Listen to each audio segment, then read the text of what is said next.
प्राचीन काल में सत्यव्रत नाम के एक राजा राज्य करते थे। वह प्रतिदिन पूजा पाठ किया करते थे।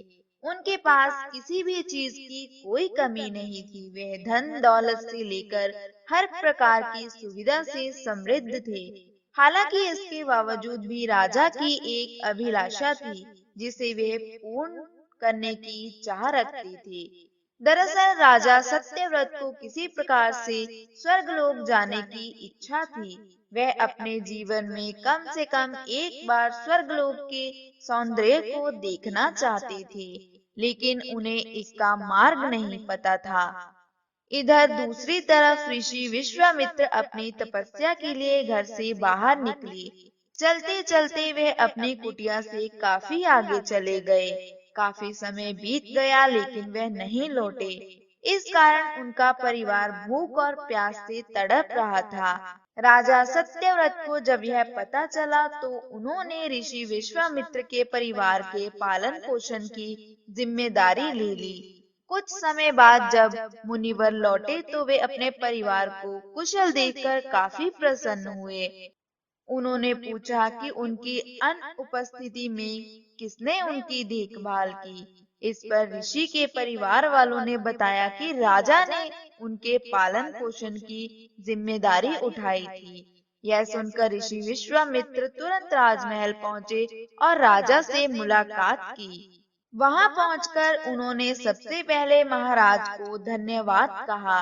इस पर राजा ने ऋषि से अपनी इच्छा पूर्ण होने का आशीर्वाद मांगा।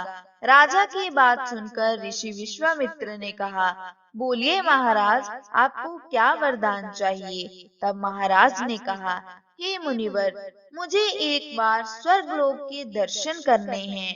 कृपा कर मुझे वहां जाने का वरदान दे। राजा की प्रार्थना सुनकर ऋषि विश्वामित्र ने एक ऐसा रास्ता बनाया जो स्वर्गलोक की ओर जाता था। यह देख राजा सत्यव्रत बहुत खुश हुए। वे तुरंत उस रास्ते पर चल पड़े और स्वर्गलोक पहुंच गए। वहां पहुंचते ही इंद्रदेव ने उन्हें नीचे धक्का दे दिया, जिसके कारण वो सीधे धरती पर जा गिरे। राजा सत्यव्रत ने तुरंत सारी घटना ऋषि विश्वामित्र को बताई। राजा की बात सुनकर ऋषि विश्वामित्र गुस्से से आग बबूला हो उठे। उन्होंने तुरंत सभी देवताओं से इस बारे में बात की और इस समस्या का हल निकाला, जिसके बाद राजा के लिए एक नया स्वर्गलोक बनाया गया। नए स्वर्गलोक को पृथ्वी और देवताओं के स्वर्गलोक के बीचों बीच स्थापित किया गया था, ताकि किसी को परेशानी ना हो। नए स्वर्गलोक से राजा सत्यव्रत को बहुत खुशी हुई, लेकिन विश्वामित्र को एक चिंता लगातार सता रही थी। उन्हें डर था कि नया स्वर्गलोक कहीं जोरदार हवा के कारण गिर ना पड़े। अगर ऐसा हुआ तो राजा सत्यव्रत दोबारा से धरती पर जा गिरेंगे। काफी सोच विचार के बाद ऋषि विश्वामित्र को एक उपाय सूझा।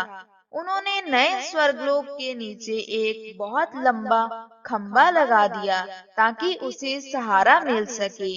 ऐसी मान्यता है कि नए स्वर्गलोक के नीचे लगाया गया खंबा एक विशाल पेड़ के तने के रूप में बदल गया। यही नहीं, कुछ समय पश्चात जब राजा सत्यव्रत की मृत्यु हुई तो उनका सर एक फल में तब्दील हो गया। तभी से इस खंबे को नारियल का पेड़ कहा जाने लगा, जबकि राजा का सर नारियल के रूप में जाना गया। यही कारण है कि नारियल का पेड़ इतना लंबा होता है। इस कथा से हमें यह पता चलता है कि अगर सच्चे मन से किसी की मदद करें तो हमारी हर ख्वाहिश पूरी हो सकती है। तो दोस्तों, ये थी हमारी आज की नारियल के जन्म की कहानी। अगर आपको ये वीडियो अच्छी लगी हो तो इसे लाइक करें, शेयर करें और हमारे चैनल को सब्सक्राइब करें। जय माता दी।